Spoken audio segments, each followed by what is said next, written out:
तो सबसे पहले तो मैं सभी ब्राह्मणों की तरफ से जो उनकी एक भावना रहती है कि पुराने लोग, और मैं सभी स्पीकर से चाहूंगी कि इस पे जरूर वो एक एक लाइन अपना, चाहे 2 मिनट 10 मिनट जैसे चाहें, वो एक्सप्लेन जरूर करें, हमको मोटिवेट करें। वो पॉइंट ये है कि पुराने, फैन थोड़ा दे देंगे, पुराने लोगों के लिए सभी नए बच्चे ये कहते हैं कि उनका तीव्र पुरुषार्थ होना सहज है, क्योंकि उन्होंने तो साकार बाबा की पालना ली है ना। तो दीदी हम लोग तो बाबा को साकार रूप से पालना नहीं लिए हैं, तो अभी हम कैसे इतने तेज जा सकते हैं? ये ठीक है या नहीं ठीक है वो हम सुनेंगे आप ही से। मैं शुरू करूंगी शीलू दीदी से। ओम शांति। मैं तो नहीं समझती हूँ कि ये सोच ठीक है, क्योंकि बाबा लास्ट में आने वाले बच्चों को तो बहुत ही ऊंचा वरदान देते हैं, last so fast so first. तो इसीलिए अगर बाद में भी आए हैं, बाबा को साकार में नहीं भी देखा है, तो भी आप बहुत आगे जा सकते हैं। जब शुरू शुरू में हमारी बहनें आई, यज्ञ की स्थापना हुई, बाबा विनाश की बातें करते थे, परंतु उस समय विनाश सामने तो दिखाई नहीं देता था, इसलिए बाबा को साक्षात्कार कराना पड़ा। शुरू की सभी बहनों ने, अधिकतर बहनों ने विनाश के साक्षात्कार किए। और बाबा कभी कभी कहते थे, बच्ची अगली दिवाली नहीं आएगी, तो धक से बच्चे स्वाहा हो गए और बट्ठी बनी, और बहुत मारे भी खाई, क्योंकि नई बात थी, ज्ञान नया था, धारणाएं नई थी, और बहनों माताओं के लिए तो समाज में कोई स्थान भी नहीं था। और उस समय ये हमारी दादियां कैसे शक्ति बन करके उभरी निकली और यज्ञ में स्वाहा हो गई और बट्ठी बनी। तो उनकी शक्ति तो अपरंपार है ही, उनसे तो हम भेंट कर ही नहीं सकते, वे तो हमारे लिए प्रेरणा के स्रोत है ही। लेकिन उसके बाद जब भारत में आना हुआ और भारत में भी सेवाएं शुरू हुई, तब भी हमारी कई दीदियां निकले और बाबा से प्रेरणा ली। लेकिन बाबा सदा कहा करते थे कि बच्चे अभी तो बहुत आएंगे, बच्चे तो बहुत आएंगे, माउंट आबू से आबू रोड तक क्यों लगेगी। साकार में ब्रह्मा बाबा बाद में आने वालों को बहुत याद करते थे। बच्चे बाबा के सामने 2 सभाएं हैं, और साकार में भी बाबा कहते थे 2 सभाएं हैं, बाबा उन बच्चों को भी देख रहे हैं जो बाद में आएंगे, और बच्चे वे बहुत आगे जाएंगे, पुरानों से आगे जाएंगे। तो सचमुच हम देख रहे हैं कि अभी तो समय भी कितना नाजुक होता जा रहा है। जो इशारे बाबा दे रहे हैं वो प्रैक्टिकल में हमारे सामने हैं, विनाश के दृश्य हम देख भी रहे हैं। और अभी तो कोई साक्षात्कार कराने की जरूरत ही नहीं है, क्योंकि प्रैक्टिकल में देख रहे हैं विनाश के नजारे। और दूसरी बात, बाबा ने भविष्य के भी अनुभव कराए हैं बच्चों को, और ये भी बाबा हर मुरली में कहते रहते हैं, बच्चे तुम्हें क्या बनना है? तो लक्ष्मी नारायण बनना है। अब आज भी बाबा ने कहा पहला तो चलो फिक्स्ड है, लेकिन बाकी कोई भी सीट फिक्स नहीं है। ये म्यूजिकल चेयर्स का गेम चल रहा है, जैसे म्यूजिकल चेयर्स के गेम में कोई भी सीट कोई ऑक्यूपाई नहीं कर सकता जब तक म्यूजिक स्टॉप न हो। इसीलिए अभी वो गेम तो चल ही रहा है, और जैसे ही टू लेट का बोर्ड लगेगा उसका मतलब उस समय सीट फिक्स हो जाएगी। लेकिन तब तक तो हम सब दौड़ रहे हैं मैराथन रेस में, और कौन आगे कौन पीछे। इसलिए कोई भी ये न सोचे हम तो लेट आए हैं, हम आगे कैसे जाएंगे, बहुत आगे जा सकते हैं। बाबा यहाँ तक कहते हैं माया से भी युद्ध है। जो आए माया से युद्ध की और फिर वो भी मर गए, लेकिन पुरानों से की भेंट में जो नए आते हैं वो और तीखे जा सकते हैं, क्योंकि माया को समझ लिया। तो इसीलिए ये रेस ऐसी है जिसमें अभी तक तो न हार है न जीत है, अभी तक दौड़ ही रहे हैं। पर ये भी बाबा कहते 108 की माला है। आज भी बाबा ने मुरली में कहा बहुत थोड़े ही फुल पास होते हैं। तो हमें तो यही लक्ष्य रखना है कि हमें फुल पास होना है, पास विद ऑनर होना है। उसके लिए जो बाबा की धारणाएं हैं, अगर हम उस पर चलते चले तो ये कोई शक नहीं कि हम अव्वल नंबर नहीं आएंगे, इसमें कोई शक नहीं। आप बहुत आगे जा सकते हैं, बहुत आगे जा सकते हैं, बहुत आगे जा सकते हैं। Thank you. एक्स्ट्रा मार्क्स और एक्स्ट्रा दुआ मिली। शांता दीदी आप कुछ कहिए। वैसे शीलू दीदी जब कह रहे थे तो मुझे दीदी की बात याद आई। बिल्कुल ठीक है, वो खुद ही सुनाएंगी कि उनको ईर्ष्या की बात। दीदी बिल्कुल ठीक कह रहे हैं कि आप अनुभवी इतने बन चुके हैं कि अब आप ज्ञान को जो प्यास के साथ धारण कर सकते हैं और आप समझते भी हैं कि माया क्या है। लेकिन आप शांता दीदी से भी एक अनुभव सुनिए, बहुत अच्छा, कैसे पुराने लोग डेवलप हो रहे हैं। ओम शांति। मैं जब शुरू में ज्ञान में आई थी तो हम लोग 65 करने आती थी। तो मेरे बुद्धि में एक ही बात थी कि जो मेरे भाग्य में बाबा मम्मा का प्यार, दादियों का प्यार मिलना है वो मिलेगा। इसलिए कभी भी मेरे को ये नहीं होता था मैं आगे आगे जाऊं, एक बात। और दूसरी बात, यानी ईर्ष्या है क्या चीज, सच्ची कहती हूँ मेरे को बिल्कुल ज्ञान नहीं था इसका। ये जब 69 में जब मैं बीकानेर में आई तो थोड़ा सा हलचल ऐसी देखी तो मैंने सोचा कि ये ईर्ष्या विकार होता है क्या। तो ज्ञान मार्ग के अंदर मैंने देखा है हम इतनी ज्यादा उन्नति कर लेते हैं, लेकिन वो उन्नति अवनति की ओर तब जाने लगती है जब हमारे अंदर ईर्ष्या रूपी कीटाणु पैदा होने लगता है। तो ईर्ष्या एक ऐसा एक आदत है या संस्कार है जो कि हमारी की हुई कमाई को तो खत्म करता ही करता है, लेकिन हमारे आपस के संबंध जो है वो बहुत बेकार करता है। तो जो नए आने वाले हैं उनको मैं आज अपनी तरफ से जरूर ये अपनी कहूंगी कि भाई ईर्ष्या रूपी कीटाणु को जड़ से ही खत्म कर देना चाहिए, तो हमारा पुरुषार्थ तीव्रता से चलने लग जाएगा। ओम शांति। थैंक यू दीदी। आप सब नोट कर रहे हैं ना। आप 55 में आए थे ज्ञान में और 69 पे पता चला कि ईर्ष्या क्या होती है। आपको इतना टाइम लगता है ईर्ष्या पता करने में? है? हाथ ही लाओ जिसको पता नहीं ईर्ष्या क्या होती है ही नहीं कोई। तो आप सभी ज्यादा, शीलू दीदी ने ठीक कहा ना, आप बहुत नॉलेजफुल है, आप फास्ट जा सकते हैं। पक्का फास्ट जा सकते हैं? ओके, तो अभी सुनेंगे। और अवधेश दीदी कुछ कहिए। ठीक है, पुराने लोग ही ज्यादा जा सकते हैं या नए बच्चे भी जा सकते हैं? एक लाइन तो कहिए, माइक से कहिए, एक एक लाइन सभी कहेंगे।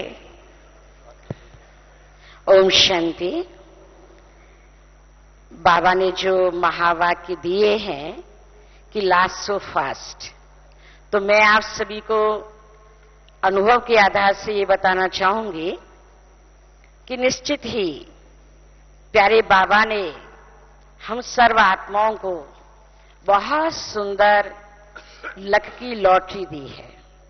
नए विश्व का निर्माण करना, और नए विश्व के निर्माण के लिए बाबा ने जो चांस दिया है, तो वो चांस ये है कि हमारे पुराने दादियों ने, बाबा ने जो इतनी मेहनत की है, जो इतनी तपस्या की है, जिस तपस्या के बल से उन्होंने उपलब्धियां हासिल की हैं, आप सभी को लास्ट में आने वालों को बना बनाया हलवा मिल रहा है।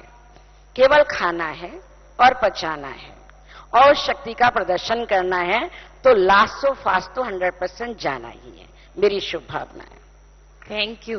देखो दीदी ने एक राज की बात सुनाई है कि पहले शिव बाबा ने पालना की, फिर ब्रह्मा बाबा ने पालना की शिव बाबा के साथ, लेकिन आपको शिव बाबा, ब्रह्मा बाबा, दादियां, दीदियां और आपकी दीदियां कितने मिले?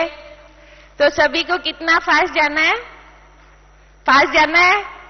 ओके, याद रखना, आप कभी ये क्वेश्चन नहीं डालना। आत्म भाई जी से मैं एक प्रश्न पूछना चाहती हूँ इसी के साथ। हाँ, इस बारे में, और वो बताएंगे बहुत सुंदर बात कि आत्मा का ज्ञान अभी आपके पास है, लेकिन आत्मा का भान बनाने के लिए हमें क्या करना है, ये दोनों बातों का आप जवाब दे रहे हैं। ओम शांति। ऐसा है, हम जब इस ज्ञान में 54 वर्ष पहले आए तो उस समय बहुत, यानी 1000 भी मुश्किल होंगे भाई बहन, मैं समझता हूं, और ये थोड़ा ज्यादा होंगे, और सेवा केंद्र भी बहुत कम थे, बहुत अपोजिशन थी। हम बताएं, हम जब ज्ञान में आए हमें लोग कहते थे आप कहां जा रहे हो, आप तो ठीक है, लेकिन ये माताओं की संस्था है, ये बहुत उस प्रकार से देखते थे, यानी चलना बहुत मुश्किल था, हम बताया। परंतु अब देखिए, आप लाखों लोग चल रहे हैं, काफिला बहुत बढ़ गया है। अब ज्ञान में चलना और पुरुषार्थ करना कोई मुश्किल नहीं है। दूसरी बात क्या है कि पहले उस वक्त ज्ञान भी बाबा धीरे धीरे क्लियर कर रहे थे, यानी और ज्यादा डीप में ले जा रहे थे। अब तो अभक्त बाप दादा ने इतनी युक्तियां बताई हैं अपने पुरुषार्थ को तेज करने के लिए, नंबर 1 फर्स्ट डिवीजन में आने के लिए। तो वो उस वक्त हमें युक्तियां इतनी नहीं थी, बस स्वयं अपने को आत्मा समझो, बाप को याद करो। ये बाबा का साथ बहुत था, बाबा की अट्रैक्शन बहुत थी, बाबा ने पालना बहुत की। जैसे लौकिक बाप बच्चों की पालना करते, हम थोड़े थे, ऐसे शिव बाबा ने, ब्रह्मा बाबा ने हम बच्चों की पालना की।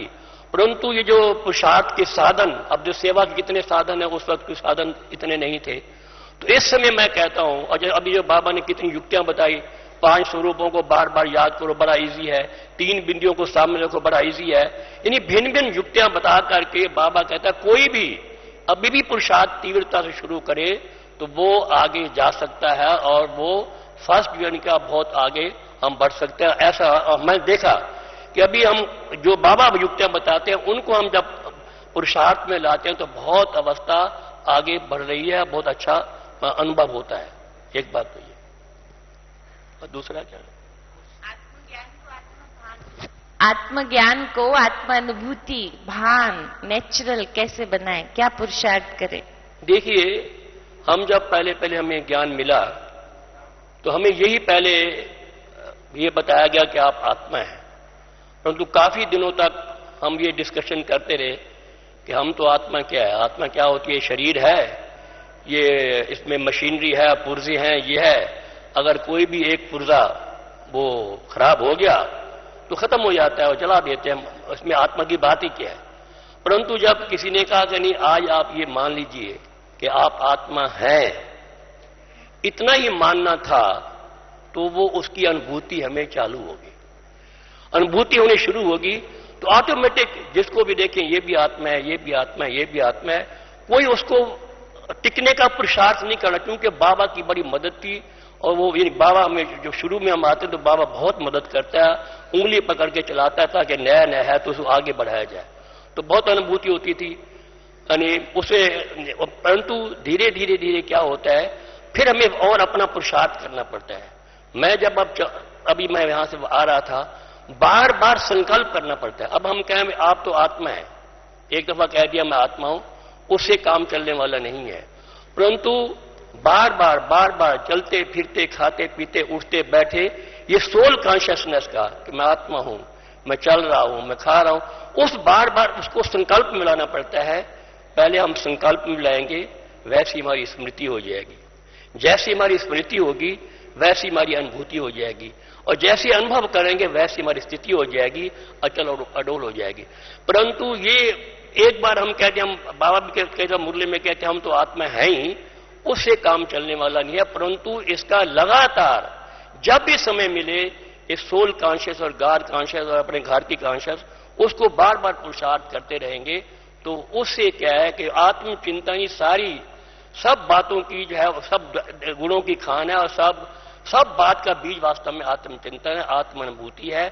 उसका हमें बहुत पुरुषार्थ करना चाहिए, उसका अटेंशन रखना चाहिए कि हम बार बार इस बात को, इस संकल्प को लाते रहें। थैंक यू भाई साहब। और डॉक्टर प्रेम भाई से मैं एक विशेष प्रश्न पूछने जा रही हूं। जो भाई साहब ने बताया कि आत्मा का ज्ञान, आत्मभान बनने के लिए हमें रिवाइज करना है, हर कर्म में उसका अभ्यास करना है। हम ये नहीं कहते रहे कि कर्म बहुत है, लोड बहुत है, सेवा बहुत है, लेकिन सेवा और लोड में आत्मा की अनुभूति करने में तो कोई खास बैठना नहीं है ना, अटेंशन ही तो देना है। और यही तो बाबा चाहता है कि कर्म में आत्मभाव आ जाए, यही चाहते हैं ना बाबा। तो अच्छा है, कर्म ज्यादा मिलेगा तो आत्मा की प्रैक्टिस भी हमारी ज्यादा होगी। इसलिए वो दोनों का बैलेंस कहाँ न कहाँ हमें बिठाना ही है। जरूर बैठक योग का अपना महत्व है, लेकिन मैं प्रेम भाई साहब से एक बात पूछना चाहती हूँ कि अभी बाबा कहते हैं कि हमको इतना संस्कार संपन्न बन जाना है कि बाबा ने 4 निशानी बताई हुई है कि जब आप फरिश्ता बनेंगे तो ये 4 बातें तो आपको आएंगी ही आएंगी, जिसकी संपूर्णता से आप जज कर सकते हैं कि आप नजदीक हैं मंजिल के। पहली बात जो बाबा की एक मुरली की मुझे याद है 3 बात इकट्ठी थी, वो थी कि निंदा और ग्लानि करने वाले के लिए भी आपके अंदर मानसिक हलचल नहीं होगी और आप उसको भी सहज अपने प्रति कोई शुभ भावना के रूप में उठाने की शक्ति रखेंगे। माना दुख नहीं लेने की जो पावर है वो बहुत सशक्त होगी। और दूसरी बात बाबा ने कहा अपनी हार को, क्योंकि हम 63 जन्म से जो जीवन जिए हैं शायद उनमें बहुत कुछ हम हार जीत की फीलिंग रखते हैं, तो उस हार को भी हम जीत बदल देंगे, ऐसी हमको फीलिंग आएगी। और तीसरा लक्षण बाबा ने बताया हुआ है कि अपकारी माना सिंपल नहीं जिसको आपने अच्छा किया, अपकारी माना पहली बात आपने उसको अच्छा किया फिर भी उसने अच्छा रिटर्न नहीं दिया और उल्टा रिटर्न दिया। ऐसे भावनात्मक घायल होने पर भी आपको अपकारी पर उपकार करने की सहज भासना या शक्ति आप में नेचुरल आएगी। और चौथी बात बाबा ने एक अलैदा मुरली में जो कहा था कि ब्रह्मा माना एकाग्र फरिश्ता, संपूर्ण फरिश्ता, और उसका मुख्य जो लास्ट कार्य आप करेंगे, जो उनकी अवस्था पानी है बाप समान, वो है कि भावना भी मेरी कहते हो, मेरी भावना। इसलिए मेरा प्रश्न आज विशेष गहराई से ये है कि ज्ञानी होने के बाद हम सभी ब्राह्मण कभी भी क्रियात्मक दोष युक्त कार्य नहीं करते। नेचुरली क्रिया में, एक्शन में जो विकार है वो तो हम नेचुरल नहीं करते, हम सब लोग बदल जाते। जहां तक अच्छा रिजल्ट है, माना देखने में आता है कि सभी उस ढंग से अपनी प्रोग्रेस करते हैं।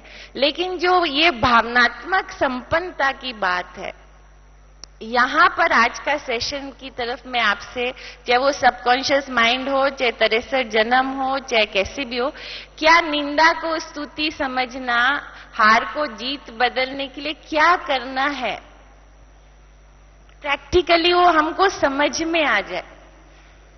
ओम शांति। मैं भी जो प्रैक्टिस करता हूं, पहला पार्ट जो आत्मा का है कि हर आत्मा अपने आप में संपन्न और संपूर्ण है और उसका पाठ यूनिक है, विशेष है। अगर ये क्लियर हो जाता है और दूसरा हरेक का कर्मों का अकाउंट अपना अपना है, तो कोई निंदा स्तुति मान अपमान जो इमोशनल प्रॉब्लम आते हैं उसको हम वहीं स्टॉप कर सकते हैं कि इसका पार्ट अपना था और इसने अपने भुगतान किया, प्लस किया या माइनस किया। तो वो जब हमारे कॉन्शियस में आ जाता है तो उसके किसी भी शब्दों का या सोच का असर हमारे ऊपर नहीं आता है। और दूसरी मेथड जो है वो है साक्षी वाली, डिटैच एंड ऑब्जर्वर।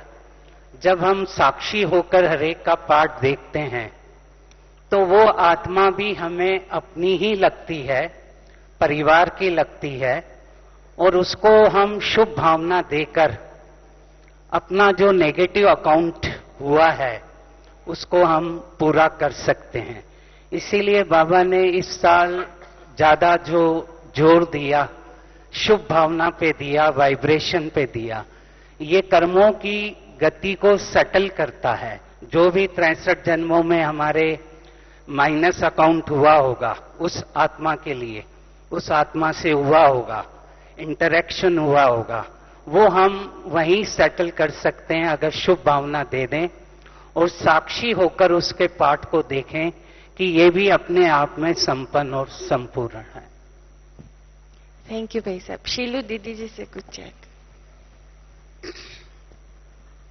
हम तो ये समझते हैं कि ये क्योंकि अंतिम जन्म है, इस अंतिम जन्म में हमें 63 जन्मों के हिसाब किताब चुकतू करने हैं। कौन किसका कब हिसाब किताब कैसे बना, किस जन्म में, वो तो पता नहीं है, लेकिन इतना तो पता है कि इस जन्म में हमें चुकतू करने हैं। फिर चाहे हम योग बल से भस्म करें, चाहे हम सजा बल से समाप्त करें, परंतु ये भी जानते हैं कि ये हिसाब किताब तो है। इसलिए जो भी हमारे सामने बातें आती है वो हिसाब किताब के रूप में है। अगर कोई मुझ पर अपकार करता है, ये भी कोई हिसाब किताब था, चुकतू हो गया, परंतु मैं भी उस पर अपकार करूं, जैसे का तैसा करूं, या नहले पर दहला डालूं, या बदला लेने की भावना रखूं, तो मेरा भी और हिसाब किताब बन जाएगा। और खास ब्राह्मण बनने के बाद तो बाबा कहते 100 गुना, 1000 गुना, लाख गुना बन जाएगा। तो इसीलिए ऐसा मैं कर्म करूं ही क्यों। और हर एक आत्मा को अपना अपना हिसाब किताब तो चुकतू करना ही है। ये भी हम जानते हैं कि जो करेगा वो भरेगा, तो जिसने जो किया उसको तो भरना ही है। तो मैं लॉ को अपने हाथ में क्यों उठाऊं। हर एक आत्मा का अपना अपना पार्ट है, ये भी हमें समझना है। और कोई मान लीजिए मेरी ग्लानि करता है, इंसल्ट करता है, मुझे बुरा भला कहता है, मैं यही समझो कि मुझे सुधारने के लिए कह रहा है। मेरा कई बार डॉक्टर प्रेम मसन जी कहते हैं कि वो हमारा साइकोथेरेपिस्ट है, साइकियाट्रिस्ट है। हम अपनी साइकियाट्रिस्ट के पास जाकर के अपनी कमियां कमजोरियां बताते हैं। चलो उसमें पैसा देते हैं, लेकिन हमारे पैसे दिए बिना हमारी कमी कमजोरी बता दी, तो इसलिए हमें बदलना है। और अगर नहीं कोई मेरी भूल है तो ये उसकी ईर्ष्या है, क्योंकि ईर्ष्यावश भी कई ऐसी ग्लानि करते हैं, बुराई करते हैं। तो ईर्ष्यावश है तो उसका हिसाब किताब उसके साथ है। पर मैं क्यों ऐसा कर्म करूं। फिर बाबा तो आजकल मुरलियों में इतना जोर दे रहे हैं, बच्चे तुम्हें तो कोई भी ऐसा कर्म नहीं करना है जो बाप का नाम बदनाम हो। तुमको भगवान पढ़ा रहे हैं, अगर तुमको भगवान पढ़ा रहे हैं और तुमने ऐसा कोई कर्म किया तो लोग कहेंगे ये इनको तो भगवान पढ़ाता और ये ऐसा कर रहे हैं। तो मुझे तो बाबा का नाम बाला करना है, रोशन करना है। आज भले वो ग्लानि हम पर कर रहे हैं, कल वो फूल हम पर बरसाएंगे। आज अपकार कर रहे हैं, आखिर वो महसूस करेंगे। लेकिन मैं तो अपनी लगन में मगन रहूं और ये जानते मेरा हिसाब किताब चुकतू हो रहा है, तो आगे मुझे कोई हिसाब किताब नहीं बनाना है, ये हमको ध्यान रहेगा। तो हम कोई भी अपकारी पर रिटर्न में अपकार नहीं करेंगे। या तो बाबा कहते भूल जाओ, क्षमा करो, भूल जाओ। हम कौन होते हैं किसको सजा देने वाले। वो तो धर्मराज बैठा है, स्वयं भगवान भी नहीं देता, वो तो धर्मराज उनका राइट हैंड है। कई बार हम देखते हैं ना, गवर्नमेंट के प्रति भी कईयों की बुरी भावना होती है, तो उसका तो राइट हैंड धर्मराज के रूप में सुप्रीम कोर्ट है, तो सुप्रीम कोर्ट उसको टेक ओवर कर लेती है। तो इसीलिए लॉ को हम अपने हाथ में न ले, बाबा पर छोड़ दे, अपना हिसाब किताब चुकतू करे, फ्री बन जाएं, हल्के हो जाएं, क्षमा करें और भूल जाएं, बड़ा दिल रखें, दरिया दिल रखें, तो सहज ही हम किसी की बुराई होते हुए भी हम न्यारे और प्यारे होके चल सकते हैं, अपनी धारणाओं में हम रह सकते हैं। थैंक यू दीदी। हाँ, उपदेश दीदी। कहीं शांति। मेरा ऐसा अपना अनुभव है, हम सब इतनी ऊंची पढ़ाई पढ़ रहे हैं, इस पढ़ाई के आधार से हमारे अंदर कितनी शक्ति शक्तियां आ रही हैं, अगर इसका एहसास होता है तभी जब हमारे सामने परीक्षाएं आती हैं, निंदा, ईर्ष्या, अपमान, जो भी इस प्रकार की बातें आती हैं, उससे हमें अपनी ज्ञान की, योग की, धारणा की, सेवा की शक्तियों का पता पड़ता है। जैसे आप देखेंगे, चित्र भी मिल रहा है बाबा की तरफ से कि भगवान से मांगी मैंने शक्तियां और भगवान ने दी मुझे कठिनाइयां। किस लिए? शक्तियों को यूज करने के लिए। अगर मेरे सामने कठिनाइयां आएंगे ही नहीं, पेपर आएंगे ही नहीं, समस्या आएंगे ही नहीं, तो हम अपनी शक्तियों का यूज कहां करेंगे और शक्तियों को लाने का संकल्प हमारे अंदर कैसे आएगा? तो प्यारे भाइयों बहनों, मेरा जो अनुभव है कि निंदा, स्तुति, हार, जीत, अपमान जो हमारे सामने आ रहा है, यह हमें सिद्ध कर रहा है कि हमारी ज्ञान की स्टेज कितनी आगे है, योग की स्थिति हमारी क्या है, धारणा क्या है, और हम किस प्रकार से अपनी स्वस्थिति को बनाने में लगे हुए हैं। तो जैसे एग्जाम्पल रामायण में आता है कि कैकेयी ने राम को वनवास दिया, तो दूसरों के सामने कैकेयी तो बहुत बुरी हो गई, लेकिन राम के सौभाग्य का जो दरवाजा खोला वो तो कैकेयी नहीं खोला। अगर राम को वनवास न होता तो आज संपूर्ण रामायण सारे विश्व में प्रत्यक्ष न होता। और राम इतने मर्यादा पुरुषोत्तम, जिन्हों के मुख से यह निकला कि मेरी मां को कोई दोष न ठहराए, मेरी मां ने बहुत अच्छा किया, और सौभाग्य कि मुझे वनवास मिला, हर प्रकार से बाहर भ्रमण करने का, संतों का दर्शन करने का, मेरी मां के 3 वरदान सफल हुए, मेरे पिता ने जो प्रतिज्ञा की थी वो सफल हुई, तो ये मेरी खुशी की बात है, क्योंकि उन्होंने पॉजिटिव लिया। आज भी जिनकी नेगेटिव भावनाएं हैं तो कैकेयी को दोष देती हैं। प्यारे भाइयों बहनों, एग्जामिनर दोषी नहीं होता है, एग्जामिनर उसके लिए एक बहुत शुभचिंतक होता है। वो प्रश्न तैयार करके जा रहा है, डाउन करने के लिए नहीं, प्रमोशन करने के लिए। क्यों प्रश्न तैयार कर रहा है? कि क्लास में प्रमोशन करना है। तो अगर एग्जामिनर को हम गलत दृष्टि से देखेंगे तो हमारी मेंटलिटी डाउन होगी, और अगर ऊंची दृष्टि से देखेंगे तो हमारी मेंटलिटी हर प्रकार से डेवलप होगी। तो मैं यही कहूंगी, चाहे कोई गाली दे रहा है, चाहे ईर्ष्या कर रहा है, चाहे मेरा अपमान कर रहा है, चाहे बदला ले रहा है, मुझे आगे बढ़ाने के रास्ते खोल रहा है। ओम शांति। बहुत बहुत थैंक यू दीदी। शांता दीदी जी भी कुछ ऐड कीजिए। सत्य परमात्मा पिता ने हमें सत्य ज्ञान दिया है, और सत्य ज्ञान के साथ ये भी दिया है कि मनुष्य मनुष्य ही बनता रहा है, और ये भी साथ में समझा दिया है कि जिसने जैसा किया हुआ है वैसा उसको फल मिलता है मनुष्य रूप में। तो जब कोई निंदा करता है, गिलानी करता है, अपमान करता है, कुछ भी करता है, ये जो हमारे नेगेटिव हमारे सामने आती हैं बातें, तो हमारा ही हिसाब किताब है। जब हमारा ही हिसाब किताब है, हमने ही अपने कर्मों का बीज बोया है, तो हमें ही फल काटना पड़ेगा। तो जब जो हमने किया है वो हमने ही पाना है, तो उस सत्य पिता के ज्ञान में हम संशय क्यों उठाए कि इसने ऐसे क्यों किया, फिर उंगली हम क्यों उठाते हैं? तो अगर जरा सा भी संशय आता है कि इसने ऐसे क्यों किया, ये किया, ऐसे करना नहीं चाहिए था, तो माना हमें सत्य पिता परमात्मा के सत्य ज्ञान के ऊपर संशय आता है। और दूसरी बात, हमारे सामने 2 बातें हैं, एक हमें अपना पुराना हिसाब किताब चुकतू करना है, और दूसरा सतयुग और त्रेता का हिसाब किताब श्रेष्ठ खाता जमा करना है। तो अगर हमारे सामने ये दोनों बातें अच्छी तरह से निश्चय में हैं, तो उसमें अगर हम एक ही बात सामने रखते हैं कि मुझे ही बदलना है, कोई बदले ना बदले, मुझे बदलना है, तो ये दोनों बातें हमारी पूरी हो जाती है। दीदी एक प्रश्न इसी में एक और साथ में आप सभी से, बहुत बार ब्राह्मण ये मान लेते हैं कि मेरा हिसाब किताब है। अब 2 फल निकलते हैं।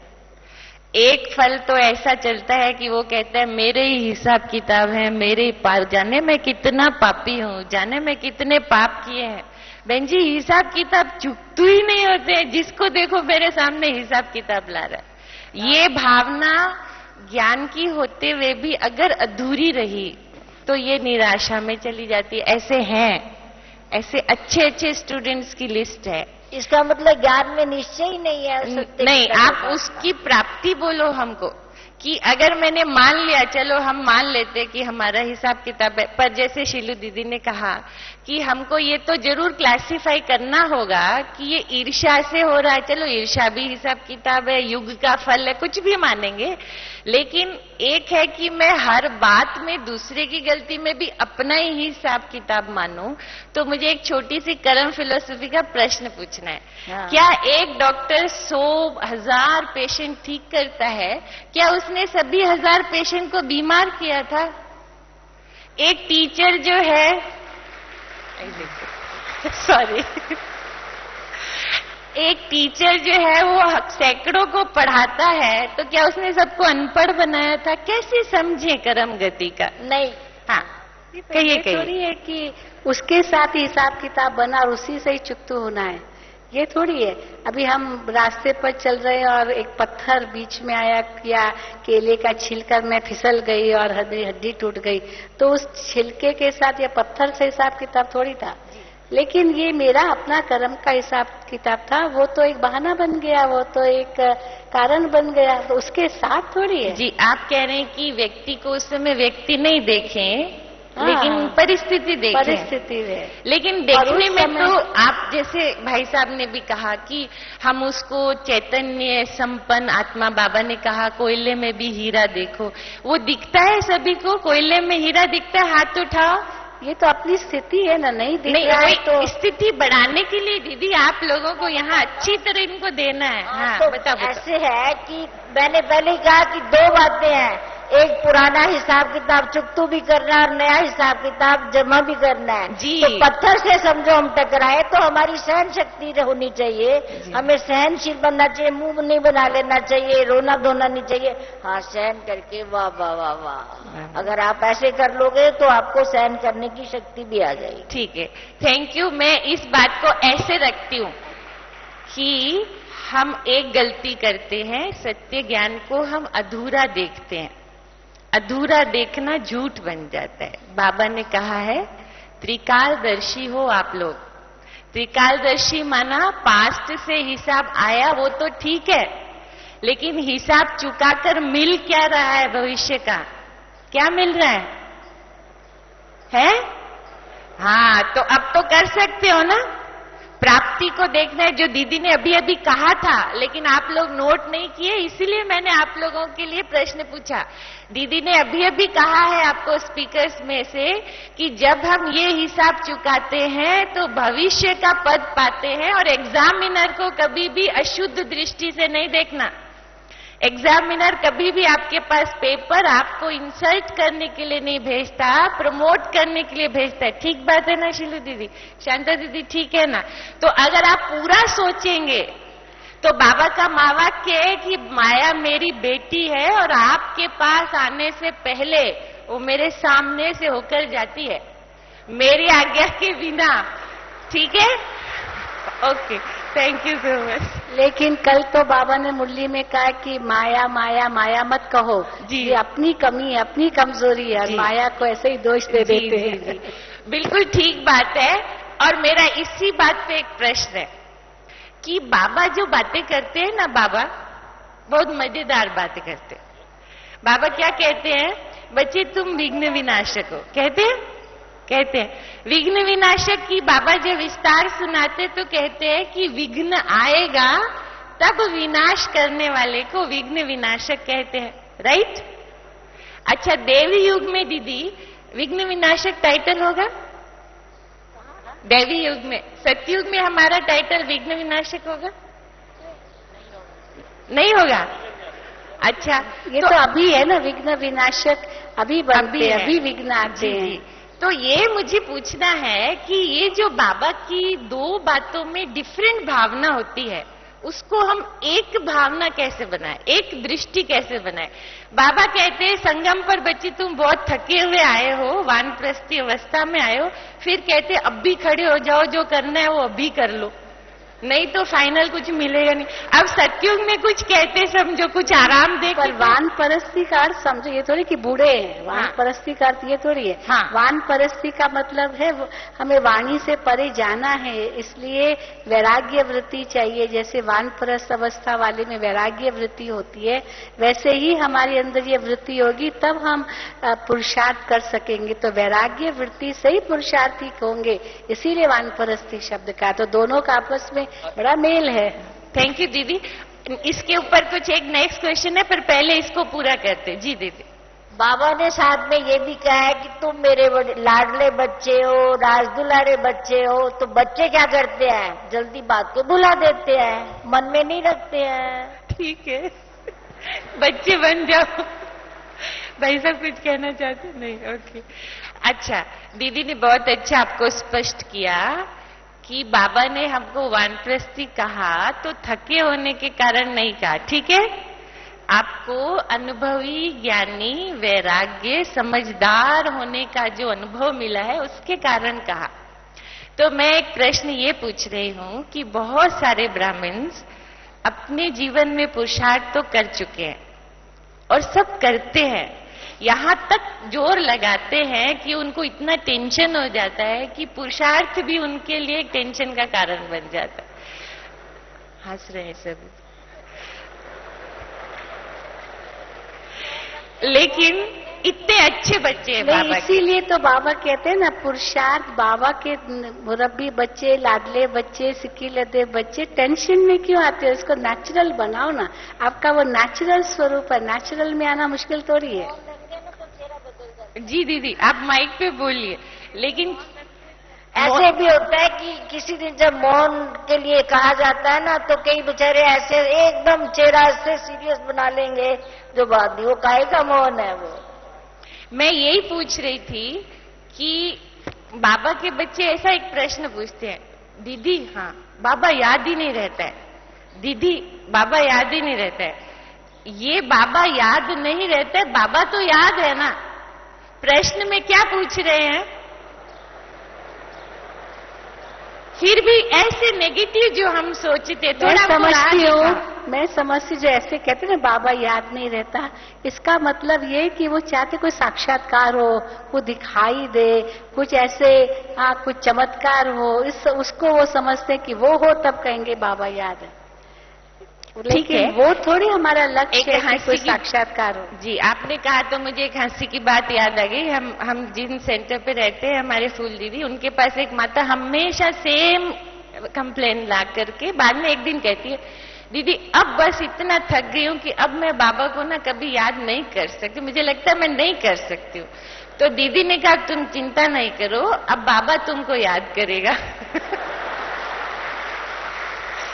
लेकिन कहने का मतलब मेरा ये इसलिए है, आप छोड़ नहीं देना, पर बहन जी ने इसलिए पारिवारिक फीलिंग से ये कहा कि ये याद होने का भी ना नेगेटिव फीलिंग है हमारे अंदर। क्या हमारे अंदर कॉन्फिडेंस नहीं है या हमें कोई अनुभूति नहीं है? इसलिए मैं ये प्रश्न पूछ रही हूँ कि बहुत बार हम बाबा के साथ बहुत कुछ अनुभव करते हैं, फिर भी हमें अपने ऊपर सदा एक संशय बना रहता है। वो सूक्ष्म संशय है, उसको हटाने की कोई युक्ति आप सभी शेयर कीजिए। बताए बहनें तो बोलती रहेंगी। कहिए भाई हाँ हाँ कहिए।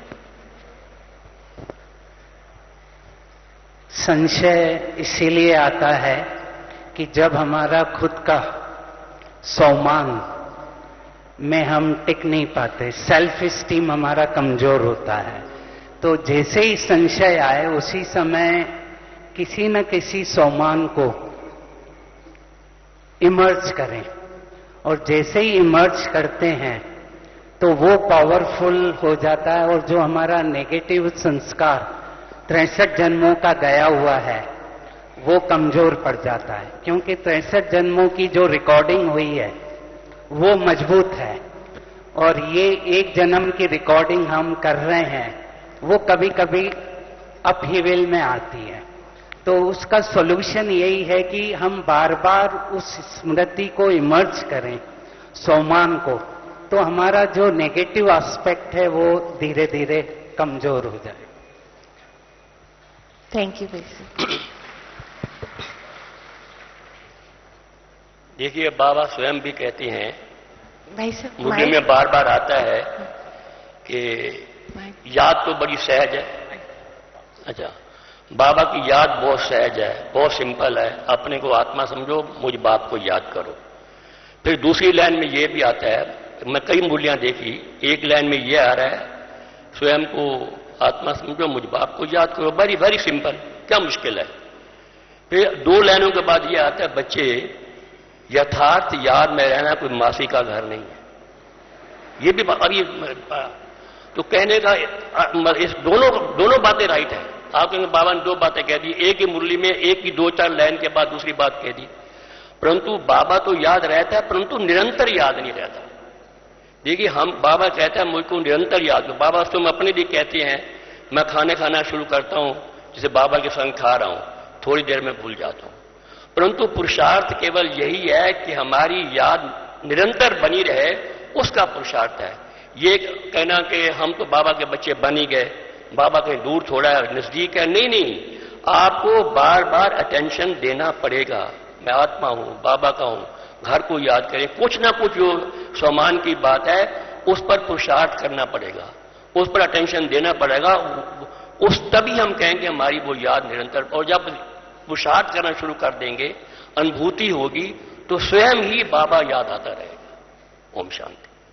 Thank you. मैं एक प्रश्न ये पूछना चाह रही थी कि पुरुषार्थ करते समय बाबा का एक महावाक्य है कि पुरुषार्थ में कहते हैं बन ही जाएंगे, बन रहे हैं, बनना ही है बाबा। लेकिन अभी अभी बाबा ने शायद लास्ट सीजन में ये कहा, या इसी सीजन में कोई मुरली, कि पुरुषार्थ शब्द को पुरुषार्थी भी यूज करता है ये वर्ड, और यही शब्द अलबेला बच्चा भी यूज करता है। लेकिन शब्द समान होने पर जो भाव बदल जाते हैं, वो भावों को करेक्ट करने के लिए क्या करना है?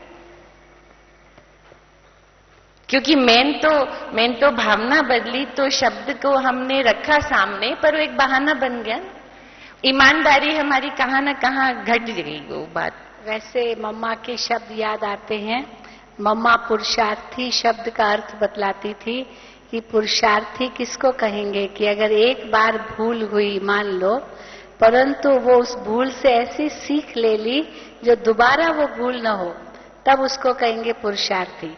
अगर बार बार भूले करता रहेगा तो उसको पुरुषार्थी थोड़ी कहेंगे, उसको तो अलबेला ही कहेंगे। इसीलिए पुरुषार्थी का एक नेगेटिव रूप नहीं है, मैं तो पुरुषार्थी हूँ तो पुरुषार्थी हूँ, भूले तो होती रहेगी। लेकिन नहीं, पुरुषार्थी माना भूल अगर हुई, सीख लिया, फिर उसको दोबारा न करे, तब कहेंगे पुरुषार्थी। और दूसरा बाबा पुरुषार्थी का अर्थ बताते पुरुष अर्थ। तो जो पुरुष अर्थ है, आत्मा के कल्याण के लिए ही जो कुछ हम करते हैं, तभी हम पुरुषार्थी हैं। वरना तो मलबेले ही हैं। अगर आत्मा के कल्याण के बारे में कुछ भी नहीं सोचते तो पुरुषार्थी कहाँ हुए। तो इसीलिए पुरुषार्थी का पॉजिटिव रूप यही है। ये 2 बातें इसको ही कहेंगे पुरुषार्थी। लेकिन वो अलबेलाई का कुछ कारण बताइए जो दूर कर सके अलबेलात में, क्यों मैं ऐसा कहता हूँ? हाँ बताइए। अगर हम उसको अपने स्वयं के अच्छे पुरुषार्थ के बल पर उनको ये कहते हैं कि ये प्यार से, स्नेह से अगर हम उसको समझाते हैं कि बाबा जो ज्ञान और योग से हमारी जीवन बना रहा है, उसको बनाने के लिए सबसे पहले जो अंदर दूसरों की कमी कमजोरियों का जो ये किचरा भरा हुआ है, इसको निकालो। तो इसको निकालने से भी क्या होता है, ये ऐसे करता है तो ऐसे होता है, ये इतने समय से चलता है तो अगर इन्होंने कर लिया हमने क्या कर लिया। पहले ये दूसरों का परचिंतन जो है ये निकालो, तो आपके पुरुषार्थ में तीव्रता जरूर आएगी, लेकिन उसको प्यार से कहना चाहिए। जी जी। अब देश दीदी कुछ कहना? मैं ऐसा महसूस करती हूँ कि जब पुरुषार्थ शब्द हम कहते हैं तो अपने आप को बचाने के लिए उस शब्द को यूज करते हैं कि हम पुरुषार्थी हैं, बचाने के लिए, अपने आप को सेफ करने के लिए, मतलब एक ढाल के रूप में। ये कार्य हमें करना था पर नहीं हो पाया, इस कारण नहीं हो पाया, तो हम पुरुषार्थी हैं अभी। तो हम अपनी गलती को माना स्वीकार नहीं कर, गलती को हम स्वीकार नहीं करते हैं।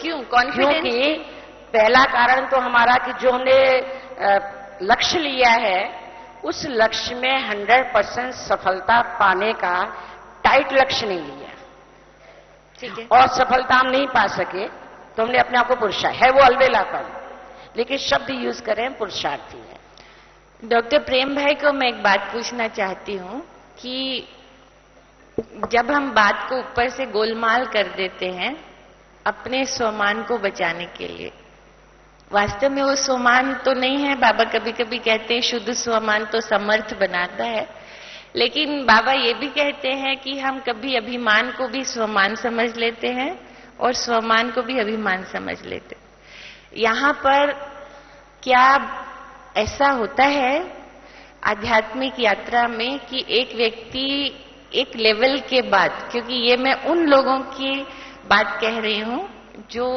अच्छे पुरुषार्थ, तीव्र पुरुषार्थ, लेकिन वो भी एक लेवल के बाद ये अनुभव करते हैं कि ये जो पर्टिकुलर पॉइंट है, इस पॉइंट पर अब मैं क्रॉस नहीं कर सकता, अब यहां मैं क्रॉस नहीं कर सकता, मैं इसका अतिक्रमण नहीं कर सकता, या मैं अपने सामर्थ्य को नहीं बढ़ा सकता, या जो मैं बाबा से ले रहा था। क्योंकि देखिए ये सेशन में यही पॉइंट है कि बाबा हम सबको तीव्र पुरुषार्थी बनाना चाहता है, हम सब बनना भी चाहते, हम सब जानते भी हैं कि मैं कहाँ गलत हूं। ऐसा कोई ब्राह्मण शायद ही हो जो ये कहे कि मेरा विवेक जगा नहीं है और बाबा मुझे टच नहीं करता हो, ऐसा हो नहीं सकता है।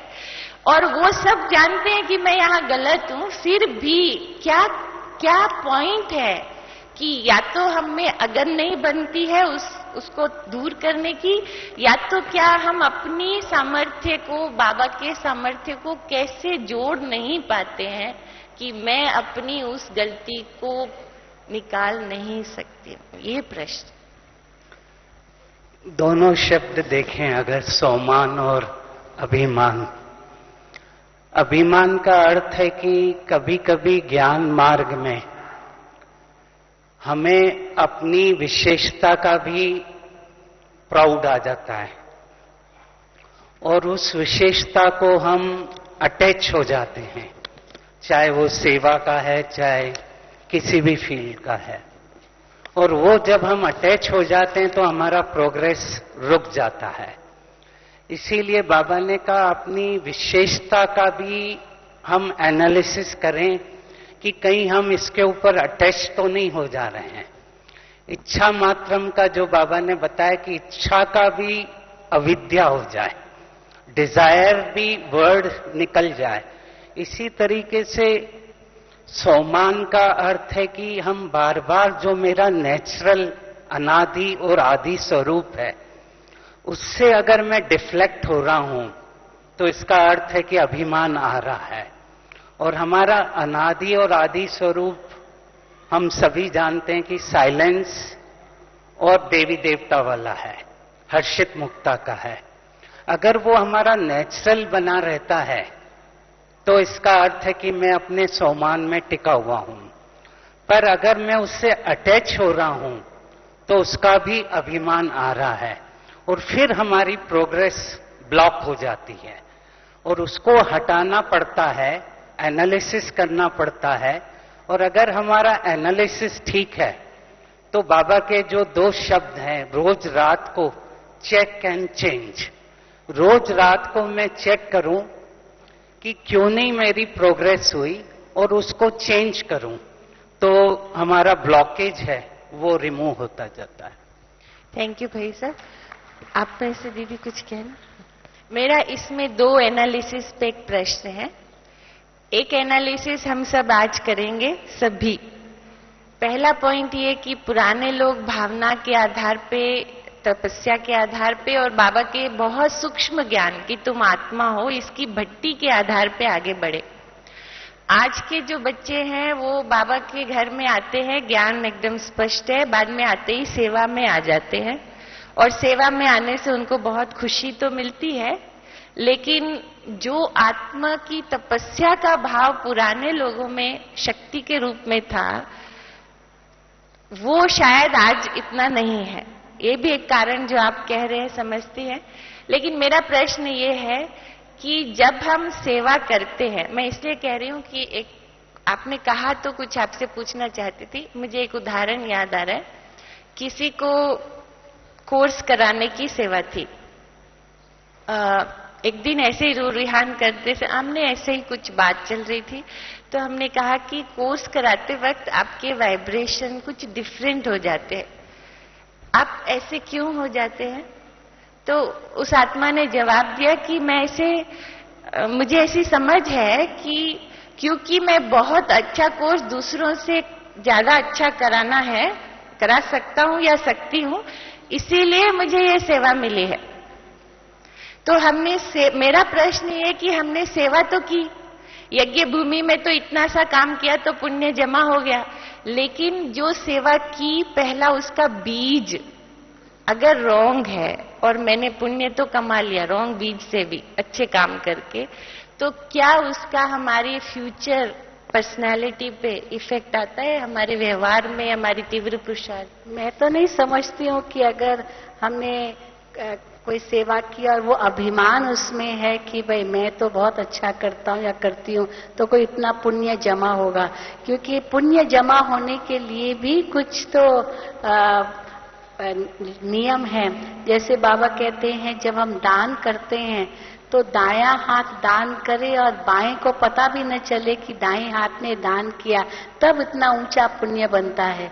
और अगर बहुत सोचा मैंने किया तो भी पुण्य कम हो जाएगा, वर्णन किया तो और पुण्य कम हो जाएगा, नाम लिखवा दिया तो और पुण्य कम हो जाएगा, क्योंकि उसी नाम में ही आ गया, नेम प्लेट में आ गया। तो अगर हम उस अभिमान से कोई भी सेवा करते हैं क्योंकि हम समझते हैं क्योंकि मैं होशियार हूँ इसलिए मुझे सेवा दी जाती है, तो पुण्य नहीं बनता। मैं तो नहीं समझती हूँ पुण्य बनता है। पुण्य बनाने के लिए बहुत ही निर्माण, नम्रचित, निमित्त भाव, बाबा की देन, ये समझना होगा, तब वो पुण्य बनता है। मैं तो ऐसे समझती हूँ। जी दीदी, मैं इसलिए ये प्रश्न इसे, और ये भी बाबा कहते हैं फल की इच्छा मत रखो, तुम कर्म करो, फल की इच्छा मत रखो। कई ये भी सोचते मेरा नाम होगा तभी मेरी महिमा होगी, तो मैं करूंगा तो ये होगा। और बाबा ने उस दिन संडे की मुरली में कहा नाम मान शान, अगर इस लक्ष्य के पीछे जाएंगे तो और ही हमारा सब कुछ नष्ट हो जाएगा। बाबा ने इतना नाम मान शान हमको दिया, हमको मनुष्यों का नाम मान शान क्या चाहिए? ये भी बाबा ने बहुत ऊंची बात कही थी संडे की मुरली। जी दीदी, थैंक यू। मैं इसलिए ये प्रश्न पूछ रही थी क्योंकि बाबा आपके हिसाब से मतलब पुण्य 0 हो जाएगा या थोड़ा सा होगा? हम तो समझते हैं अगर ईर्ष्यावश किया तो और ही पुण्य 0 क्या माइनस चला जाएगा। और अगर अहंकारवश किया तो और डबल माइनस हो जाएगा। अगर अहंकार भी आ गया ना उसमें कि मैंने इतनी चीज, मेरे बिना कुछ हो नहीं सकेगा, देखे क्या होता है, तो और डबल माइनस हो जाएगा। ये धर्मराज जी के वो हैं आप समझ लेना, जो कह रहे हो ध्यान से सुन लेना, मैं भी सुन रही हूँ। इसलिए बाबा कितना कहते हैं बच्चे, जो भी तुम्हारी अंदर कला है, विशेषता है, ये बाबा ने दी है। तुम्हारे अंदर पहले थी क्या? तुमको पता भी था कि ये तुम्हारे अंदर विशेषता है? ये बाबा ने तुमको दी है, और बाबा की समझ करके इसको यूज करो, बाबा की याद में यूज करो, तब उसका 100 गुना 1000 गुना पुण्य बनेगा, नहीं तो नहीं बनेगा। अब चाहे कितना भी दिखावा क्यों न करो, बहुत होशियार है, बहुत हम समझदार हैं, बहुत हम सेवा करते हैं, कुछ भी पुण्य नहीं बनता है। ठीक है। मुझे बड़ी दादी का ये 2 शब्द हमेशा याद रहते हैं जो अप्लाई करता हूँ। न सिद्ध करना है, न जिद करना है, न प्रूव करना है, न उसको वो करना है, जिद करना है, स्टबर्न रहना है। तो ये 2 शब्द अभी भी अप्लाई करता हूँ तो वो अभिमान टिकता नहीं है, बाहर आ जाता। और ये भी बाबा कहते हैं नेकी कर दरिया में डाल, भूल भी जाओ कि मैंने किया। अगर वर्णन करते रहते ना मैं, तो बाबा कहते वो मैं जो है ना, वो बाबा ने बताया उस दिन मैं कौन करते हैं इसलिए उसे भी हमें सहा करना है। जी थैंक यू भाई साहब। ऐसा है कि जब हम बाबा को ये समझते हैं कि बाबा करा रहा है हमारे से और निर्माण होकर हम कार्य करते हैं, तो वो उसमें सफलता मिलती है और जो जिसकी सेवा कर रहे हैं उसको भी प्रभाव पड़ता है। मैं एक बड़ी दादी की बात सुनाता हूं कि एक बार हम बैठे थे, बातचीत हो रही थी। दादी ने कहा समझदारी क्या है, किसको समझदार कहेंगे? मैंने कहा दादी हम तो भोले भाले हैं, ज्यादा भाषण नहीं कर सकते हैं हम तो, और दूसरे बहुत महारथी हैं, बहुत है ये। दादी 1 सेकंड के लिए चुप हो गई, फिर उन्होंने बोला कि देखिए इतना बड़ा कारोबार जो आपका चल रहा है ये कैसे चल रहा है, अगर समझ नहीं होगी तो कैसे चल रहा है? मैंने कहा ये तो बाबा करा रहा है। कि सबसे बड़ी समझदारी तो यही है। समझे? आपने कहा कि दादी बाबा करा रहा है, तो दादी ने प्रश्न पूछा था कि समझदारी किसको कहते हैं, ये इतना बड़ा कारोबार कैसे चल रहा है? तो भाई साहब ने कहा कि बाबा करा रहा है। दादी ने कहा सबसे बड़ी समझदारी इसी को कहते हैं। पक्का? ओके। अच्छा, दूसरा प्रश्न भी है इसी में कि जब हम सेवा, पहला तो ये कि सेवा के पहले बीज का, भाव का शुद्धिकरण करके हम सेवा करेंगे तो पुण्य जमा होगा, राइट। दूसरी बात ये कि मैंने सेवा तो की, अच्छे भाव से की, थोड़ा लंबा बाबा का पुराना बच्चा बन गया, लेकिन अब जो मैंने कमाई की उस कमाई का कुछ मेरे अंदर कुछ जर्म कीड़ा घुस गया, क्योंकि बहुत सारे लोग मिले और उन्होंने मुझे बहुत सारी बातें कही। तो अभी मैंने ये मान ही लिया है, करते समय मैं शुद्ध हूं, लेकिन कमाई की हुई कमाई का जो प्रभाव है, मेरी गुडविल है, बाबा की भूमि पर आकर के जो मुझे पहचान मिली है, उसका कुछ हो जाता है बाद में चलते चलते। उसका क्या करना है? साइलेंट, बोलो बोलो, हाँ बोलिए ना। हम जो पुण्य कमाते हैं, बाद में उस कमाए हुए पुण्य का भी तो अभिमान हो जाता है। मैंने जो अनुभव किया है कि जब हम यज्ञ में आते हैं तो रियली पहले बहुत नैरो माइंडेड थे, बाबा ने बहुत विशाल बुद्धि का वरदान दिया, इतना ऊंचा ज्ञान दिया, इतनी विशेष आत्माओं से हमारी मुलाकात होती है, सब प्रकार की हमारे अंदर कलाएं आ जाती हैं। तो उस कलाओं को हमें यूज करना चाहिए, सेवा अधिक से अधिक बढ़े और हर प्रकार से बाबा की सेवा में हम आगे आएं। लेकिन कहीं कहीं इसका मिसयूज हो जाता है कि हम उन कलाओं को, उन विशेषताओं को अपने लिए ही यूज करने लगते हैं कि मेरी मान हो, मेरी शान हो, मेरी इस प्रकार से हो। तो वो वहां बहुत बड़ी गलती हो जाती है, क्योंकि ये है भगवान का वरदान, ये भगवान का वरदान है और भगवान के वरदान को भगवान के लिए यूज करना ये महावरदान हो जाता है, और वरदान को स्वार्थ में लगाना फिर महापाप भी बन जाता है। जी जी जी, थैंक यू। जैसे कि मैं सरल शब्द में ऐसे समझती हूँ कि अगर आपने कुछ अच्छी कमाई की, कोई तनख्वाह कमाया, बिजनेस से पैसा कमाया, कमाते समय तो आपने मेहनत की, त्याग किया, श्रम किया, इतनी तपस्या के बाद आपने कुछ कमाया, लेकिन अगर पैसा हाथ में आने के बाद उसका कुछ दुरुपयोग किया तो आपने अपना ही आत्मा, अपना ही मित्र और क्या बन गई? अपना ही शत्रु। इसलिए ध्यान रखिए, आज का युग है इन्वेस्टमेंट पॉलिसीज को अच्छी तरह समझ के चलना, ठीक है ना डॉक्टर भाई? इसीलिए सिर्फ कमाई पे ध्यान नहीं देना, लेकिन अगर तीव्र पुरुषार्थी योग में उड़ती कला चाहिए तो कमाए हुए पुण्य को री इन्वेस्ट करना और फिर से उसका ट्रस्टी बन जाना, ये जरूरी है ना दीदी? जिसको बाबा कहते हैं त्याग का भी फिर से त्याग करो, फिर से ट्रस्टी बनो। बात समझ में आ रही है सभी को? आ रही है? अच्छा, सोच रहे हैं सभी? आ गई तो ताली बजा दो। ताली की इच्छा इसलिए, दीदी पूछ रही है, मेरी परीक्षा हो रही है, दादी पूछ रही ताली की इच्छा क्यों है? भाई आप लोग बताओ क्यों है? इसलिए कि नींद ना किसी को आ रही हो, इसलिए मुझे उत्तर देने का बात ही नहीं, बड़ों का वरदान है।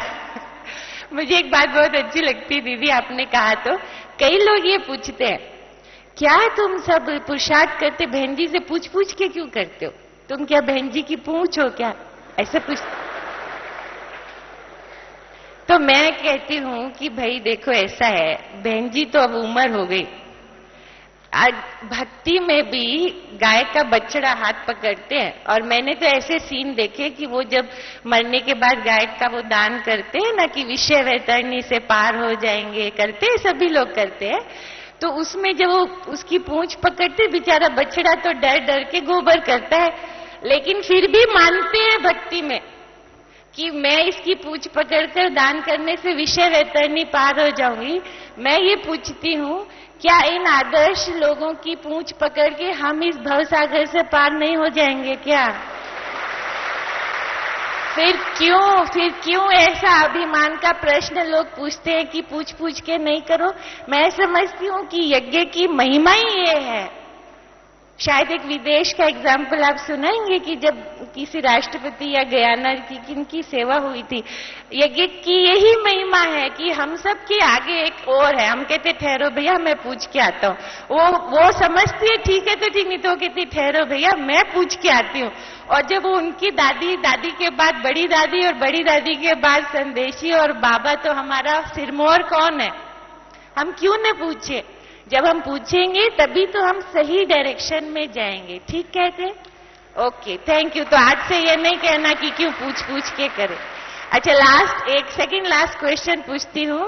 वो ये है कि थोड़ा सीरियस प्रश्न है लेकिन पूछना चाहती हूँ कि बहुत बार हम अच्छे भी हैं, सब कुछ अच्छा है, हमने ट्रस्टीशिप भी निभाई है, हम अच्छे आगे भी बढ़े हैं, लेकिन क्या नेगेटिव कारण से जो हम पॉजिटिव पुरुषार्थ करते हैं उसका कुछ एनालिसिस करने से हमें तीव्र पुरुषार्थ में मदद मिलेगी? थोड़ा कठिन है, मैं सरल कर देती हूँ।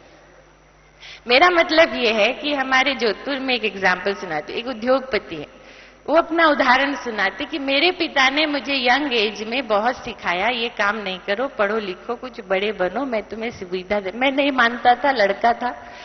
एक दिन पिताजी ने कहा कि देखो अभी मैं तुम्हारी इस आदत से अब और टॉलरेट नहीं करूंगा, मेरा फर्ज बनता है तुम कुछ बन जाओ। उन्होंने मुझे घर से निकाल दिया। अब जब घर में घुसना नहीं, रोटी पानी का कुछ प्रॉब्लम है, तो दोस्त कितने दिन खिलाएंगे? तो मुझे एक इंसल्ट उस समय जो लगा, तो मैंने भी पिताजी को कहा कि अब मैं घर तो क्या जोधपुर में भी तभी घुसूंगा जब मैं कुछ बन के आ जाऊं। और आज वो वहां के बहुत प्रतिष्ठित ऐसे व्यवसाय हैं जिनका एग्जाम्पल स्टूडेंट्स, कमर्शियल स्टूडेंट्स लेते हैं। लेकिन मैं ये पूछना चाहती हूँ कि दुनिया में बहुत बार किसी का धोखा भी हमें बाबा पे विश्वास कराना सिखाता है। कोई इंसल्ट हमें आध्यात्मिक यात्रा की ओर ले जाती है, जिसको बाबा शमशानी वैराग कहता है। लेकिन ऐसा किया हुआ पुरुषार्थ या प्रगति दमन के आधार पे, थकावट के कारण, निराशा के कारण, जो आप शुरू में कह रहे थे कि समझ और वैराग्य से नहीं, लेकिन कोई कुंठा को कम करने के कारण मैंने बाबा का सपोर्ट ले लिया, क्योंकि बाबा तो मान देता है ना, इसलिए मैंने दुनिया का अपमान दबा दिया। मैं क्या कह रही हूं, अपमान को खोला नहीं, सुलझाया नहीं, दबा दिया और बाबा का मान ले लिया। ऐसे पुरुषार्थ की गति क्या सदा तीव्र रहती है? और अगर नहीं रहती है तो ऐसा पुरुषार्थ संभव है?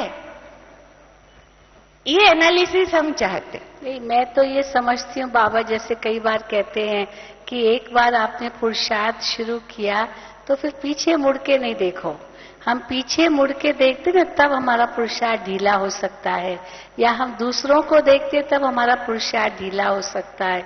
लेकिन अगर हम आगे ही देखते हैं और बाबा को ही देखते हैं, लक्ष्य को ही देखते हैं, तो फिर पुरुषार्थ ढीला नहीं होगा, कमजोर नहीं पड़ेगा। ये कमजोरी आने का कारण ही हमारे कमजोर विचार जो उत्पन्न हुए ना, तो वो ही लाते। इसीलिए हम अपने कमजोर विचारों को एक सेकंड में ब्रेक लगा दे तो फिर हम क्यों, हमारा पुरुषार्थ ढीला होगा। कुंठा से अगर हम पुरुषार्थ चालू करते हैं तो ज्यादा समय नहीं चल पाता है। अगर समझो कोई उनके गाइड हैं, वो अगर अच्छी तरह से परख करके उनको रियलिटी की तरफ ले जाएं तो उसका पुरुषार्थ और आगे जा सकता है। ऐसे भी मैंने कई मिसाल देखे हैं कि बहुत बीमार थे, बहुत कैंसर वगैरह था उनको, लेकिन ज्ञान में आने के बाद उनका वो ठीक हो गया। तो फिर उनका गाइड का यानी टीचर का फिर फर्ज है कि उसको ज्ञान की ठीक लेवल पर लेकर चले तो वो चलता रहेगा। जी दीदी। अवधेश दीदी। पुरुषार्थ की जो बात है कि अपनी ही भावना होनी चाहिए कि मुझे आगे बढ़ना है, अपने माता पिता का, अपने संबंधियों का, प्यारे बाबा का, दादियों का मुझे नाम रोशन करना है। जब अपना संकल्प होता है तो उसी संकल्प के आधार से शक्ति का प्रादुर्भाव भी होता है। और जब किसी और का प्रेशर होता है वो भी हमारे अंदर में एक प्रेरणा स्रोत बन जाती है अगर उस नेगेटिव परिस्थिति को हम पॉजिटिव ले आते हैं। तो मेरा तो अपना ये है संकल्प है कि जब बाबा से हम योग लगा रहे हैं तो योग का वास्तविक अर्थ क्या है? योग बैठक समाधि या किसी प्रकार से प्राणायाम का नाम नहीं है। योग माना योग्य, वेल क्वालिफाइड बनना, व्यक्ति के व्यक्तित्व का सर्वांगीण विकास करना, ये बाबा हमें सिखा रहे हैं योग। तो ऐसा योग्य बनने का अपने आप संकल्प आना चाहिए और कोई हमें अगर बनाना भी चाह रहा है तो उसको थैंक्स देना चाहिए। थैंक यू दीदी। भाई साहब कुछ कहना? नहीं, मैं इस पे एक छोटा सा, मुझे दीदी ने कहा योग का, तो सभी से एक लास्ट में एक अपना कोई बाबा के साथ आपका विशेष ऐसा प्यार का संबंध, भावना का संबंध जो है, उसके ऊपर आपसे कुछ पूछना चाहूंगी। पर उसके पहले मुझे एक छोटी सी बात याद आ रही है, वो मैं शेयर करना चाहती हूँ कि एक बार रूरिहान में ये चल रहा था कि हम सब योगी बने हैं, लेकिन हमारे योग की स्थिति आजकल ये है कि रेड लाइट जले तो योग शुरू, वो पता नहीं लगता है कितना लगता है और गहरा लगता है, लेकिन रेड लाइट और व्हाइट लाइट ये हमारे बुद्धि में ना अच्छी तरह फिक्स हो गई है। और कई बार तो ऐसा होता है कि योग जो है करते समय हमको अगर 10 मिनट भी एक्स्ट्रा योग करना होता है तो हम सोचते हैं अभी दादी क्यों नहीं आई, अभी दीदी क्यों नहीं आई, अभी क्लास शुरू क्यों नहीं हुआ। ये जो अवस्था है, क्या इससे हम तीव्र पुरुषार्थी बन सकेंगे? पहला तो हाँ या ना, बन सकेंगे क्या? योग इसका नाम है, ऐसे सुख का अनुभव का जो एक एग्जाम्पल है कि दादियां कहती थी कि हमें पता ही नहीं चलता था कि हम कितनी देर बैठे, हमको तो समय का पता नहीं रहता था, आगे जब क्लास का समय है। लेकिन आजकल हम टाइम कॉन्शियस ज्यादा हैं, क्या हम योग के अतीन्द्रिय सुख को इस चाल से पा सकेंगे? क्या करना चाहिए? टाइम कॉन्शियस नहीं बनना है, परंतु सोल कॉन्शियस बनना है। बाबा तो ये कहते हैं गॉड कॉन्शियस बनना है। लेकिन फिर भी समझो कोई जिम्मेदारी है, कोई ऐसी बात है, कोई ऐसा कार्य है, तो उसमें तो समय का तो ध्यान रखना ही पड़ता है। जिम्मेदारी माना 9 बजे समझो जाना है तो 9 बजे जाना है, 8:05 पर ऐसे क्यों? ये तो क्या कईयों की से आदत हो गई है, आदत से भी कई मजबूर होते हैं और कई जैसे लगन में मगन होते हैं तो वो तो फिर सदा ही उसी आनंद के रस में रहते हैं। पर कोई आदत के मजबूर है, इसीलिए वो समझ से पंक्चर होना चाहिए, ये होना चाहिए, वो होना चाहिए, तो नुक्स ही निकालते रहते हैं। जी थैंक यू दीदी। क्योंकि मुझे एक ऐसा उदाहरण याद है, हमने एक ऐसी माता को देखा हुआ था, इतने पंक्चुअल थे वो, ये घड़ी में टक 1 सेकंड पूरा हुआ, उसी मोमेंट में दिखाई देंगी क्लास में, वो टक सेकंड पूरा हुआ, उनको जाना है। भले बहुत अच्छी बेटी, आज कोई काम नहीं है तो भी जाने का संकल्प उठता था। वो खुद ही परेशान थे, मुझसे पूछते थे कि ना मुझे आज जाना नहीं, फिर भी संकल्प उठता है बार बार, अभी मैं योग कैसे करूं? तो हमने पूछा लेकिन आपने इतनी टाइम पंक्चुअलिटी की आदत कैसे डेवलप की? तो उन्होंने कहा कि हमारा जमाना पुराना था बहन जी, अगर हम समझो बहुत बड़े जॉइंट फैमिली में रहते थे, अगर हमें 8 बजे कुछ भोजन तैयार करके रखना है और 8 बजे अगर भोजन तैयार नहीं होता था तो हमको इतना सुनना पड़ता था कि हम कैसे भी होंगे 8 बजे भोजन तैयार करके देंगे। तो टाइम पंक्चुअलिटी तो आ गई, लेकिन भाव शुद्धि का अभी भी पुरुषार्थ चलता है। मैं इसलिए ये प्रश्न पूछी थी, और मुझे एक अच्छा इंसिडेंट इसलिए आप सभी से चाहिए कि बाबा के साथ ऐसे योग का एक अनुभव शेयर कीजिए जिससे सभी को मालूम हो कि एक बार बाबा से जो बैठे तो उतनी मिनट के लिए हम एकदम डूब जाएं अतीन्द्रिय सुख में। एक एक अनुभव आप सभी शेयर कीजिए। वास्तव में हमारा लक्ष्य यही हो कि जैसे ही हम बाबा की याद में बैठे हम 1 सेकंड में अशरीरी हो जाएं, जो बाबा कहते हैं। तो चलिए, सिग्नल मिल गया, अशरीरी हो जाओ।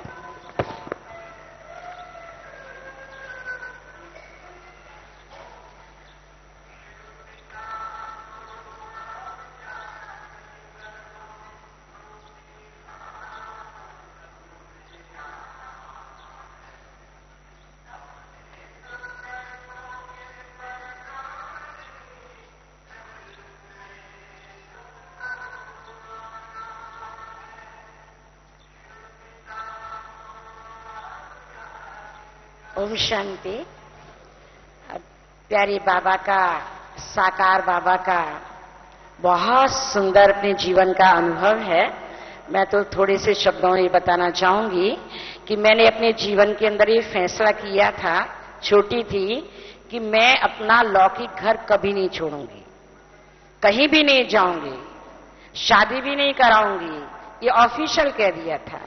लेकिन जब ये मालूम पड़ा कि भगवान आए हैं और ब्रह्मा बाबा के तन में आए हैं, तो एक बार मुलाकात करने के लिए जब मैं बाबा के सामने आई और मैंने ये प्रश्न रखा कि क्या सचमुच भगवान आए हैं, ये मुझे अनुभव होना चाहिए।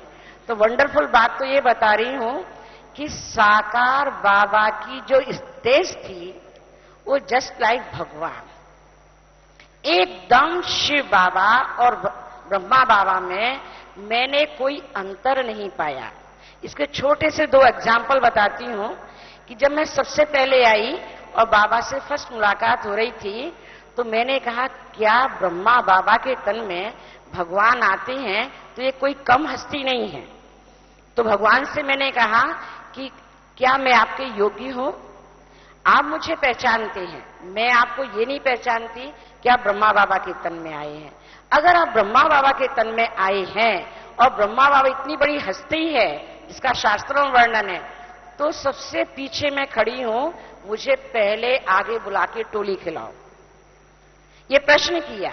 आपको वंडर लगेगा, सबसे पीछे खड़ी हूं और छोटी हूं, बाबा ने एकदम मुझे आगे बुलाया और सबसे पहले टोली खिलाई। ये भगवान की टचिंग। थैंक यू दीदी। ऐसे बहुत से अनुभव हैं। तो इस बात में आप सब निश्चिंत हो जाइए कि भगवान का कार्य 100%, ब्रह्मा बाबा 100%, और वर्तमान समय जो दादियां हैं वो डिटो ब्रह्मा बाबा समान हैं। तो उनकी बात को भगवान की बात लेकर के श्रीमत का विधिवत पालन कीजिए। Thank you. अभी हम सेशन यहीं समाप्त करेंगे क्योंकि दीदी लोग कह रहे समय हो गया है। सिर्फ आखिरी इन शब्दों के साथ ये भावना इस सेशन की हम रखते हैं कि योगी जहां बैठे वहां आनंद हो, जैसा सोचे वो अगरबत्ती की खुशबू हो, और जो करे वो देवों की फूल माला जैसे हो।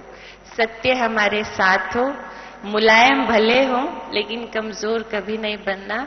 और योगी जहां भी चलता जाए, जहां भी निकलता जाए, सिर्फ उसके दर्शनों से भक्तों की प्राप्ति हो।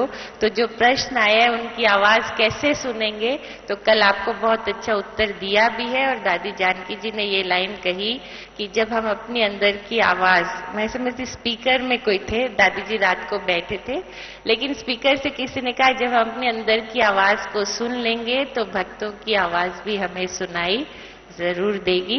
और दादी जी तो बहुत सुंदर हमको कह रहे थे रात को कि बाबा को बाबा की भाषा और भाव दोनों से समझें। जैसे दादी ने एग्जाम्पल सुनाया कि मैंने बाबा को कहा बाबा आप मुझे चला रहे हो तो बाबा ने उत्तर दिया, चल रही हो इसलिए चला रहा हूं। ध्यान देना, आपका पुरुषार्थ ही मायने रखता है। और दादी जी ने कहा कि बाबा आप मेरा संसार हो, मुझे आप समान बनना है। तो बाबा ने कहा कि बनना है बाप समान आपको बनना पड़ेगा, तब बाबा बना देगा। तो लास्ट इसी महावाक्य के साथ कि बाबा कहते हैं सेवा में बच्चे बाप के साथी हैं, क्योंकि सेवा भगवान और भक्त का रिश्ता है, लेकिन पुरुषार्थ में बच्चे मालिक हैं, बाप साथी हैं। इसलिए आप जरा भी अलबेले नहीं होंगे, हम नहीं होंगे, ऐसा हम वायदा करते। Thank you. ओम शांति। आप सभी का बहुत बहुत धन्यवाद। कोई ऊपर नीचे गलती हुई हो तो क्षमा चाहते। Thank you.